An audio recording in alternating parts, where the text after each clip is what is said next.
A common problem in home and school ABA programs is kids resisting coming to the table or work area or leaving the work area. Today I'm going to talk to you about sanitizing the environment and how this can be a critical step to get kids running to the table to learn.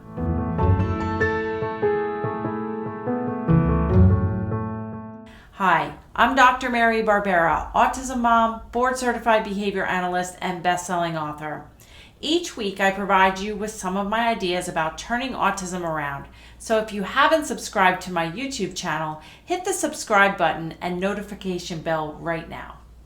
In a previous blog, I talk about how to get kids with autism to like or love table time and why I think it's a very important part of any verbal behavior program.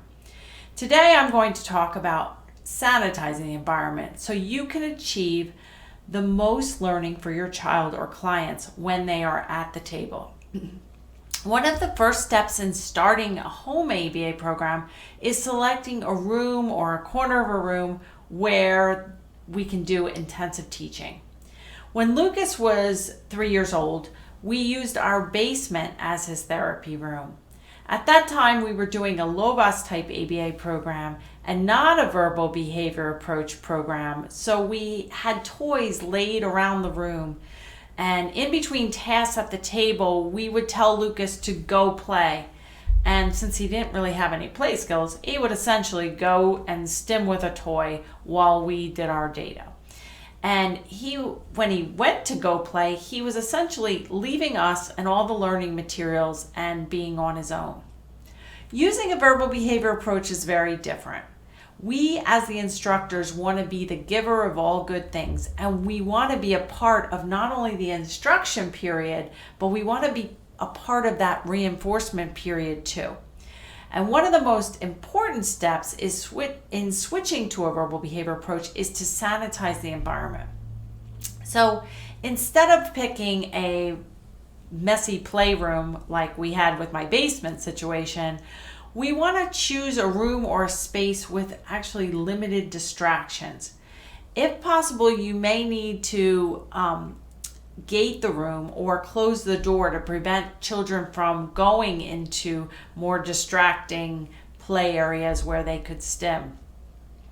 This gate hopefully can be faded out eventually, but just in the meantime, you may need to use something like a gate. We want to have toys and materials not laid out around the room. We want them in closed cabinets or in boxes. Plastic boxes work well, or high up on shelves.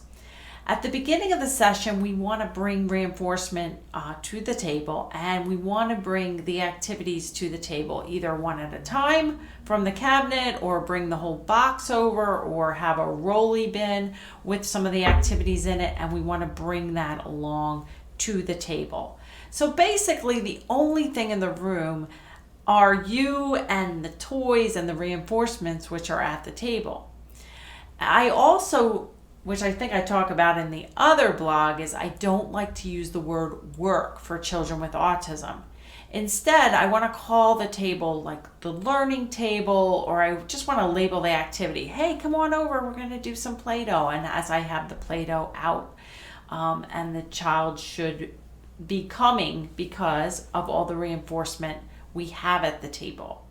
And if the child, for whatever reason, leaves the table or the learning area, we don't want to tell them, no, you have to come back, sit down. Actually, be a little detective. Watch where they go and see what they gravitate to. Are they going to pick up a little figurine that was left out? Are they going to play with string that they found? Are they going to sit in a rocking chair that happens to be in the room? If they go to something like a string or a figurine or even a rocking chair, you can bring these items to the table either right away or ahead of time next session. But we want to bring things to the table that the child really likes, and then we can be a part of that reinforcement period too.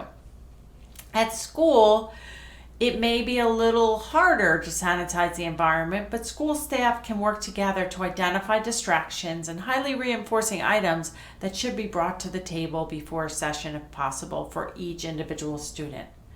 Overall, if the child is leaving the table, this typically means that you, the table, and the materials are not paired well enough, and or you haven't sanitized the environment enough. In summary, I believe table time is extremely important for kids, especially those with moderate to severe autism. And one of the most critical steps is finding an area or room that can be sanitized to help you make table time super fun and reinforcing. To get started turning things around for any child with autism, download my free 3-step guide, which covers 3 steps you can take today to help your child or client with autism. Whether you're a novice parent or a seasoned autism professional, I know you'll find some helpful new tools in this guide. Leave me a comment, subscribe to my channel, and I'll see you right here next week.